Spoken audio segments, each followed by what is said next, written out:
Basta Batas. Basta Batas. Basta Batas.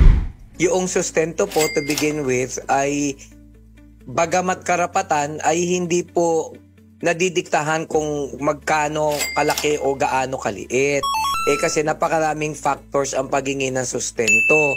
Unang-una, tinitingnan natin yung kakayanan ng dapat magsustento. Ano ba ang trabaho niya? Hindi ba gaano kalaki ang sweldo niya? Pangalawa, tinitingnan din natin kung yung humihingi ng sustento, yung kanyang kapartner o yung kanyang asawa, in this case kasi kasal sila, ay may trabaho rin. Pangatlo, tinitingnan din natin kung ano yung pangangailangan ng mga bata. So, binabalanse po yan. Gusto ko lang linawin niya na maintindihan ninyo. Kasi kadalasan ang nangyayari, yung asawa mo yung nagtatrabaho lamang halimbawa bilang clerk sa City Hall, diba? Tapos humingi ka na sustento para makapag-aral sa international school. Hindi naman po pwede yan. O kaya sa Binild. Wow. Bahalang ang tuition dyan sa Binild. Ang mga nag-aaral dyan, yung mga mayayaman na lumipat galing ng Lasal TAF, diba? Sa general rule.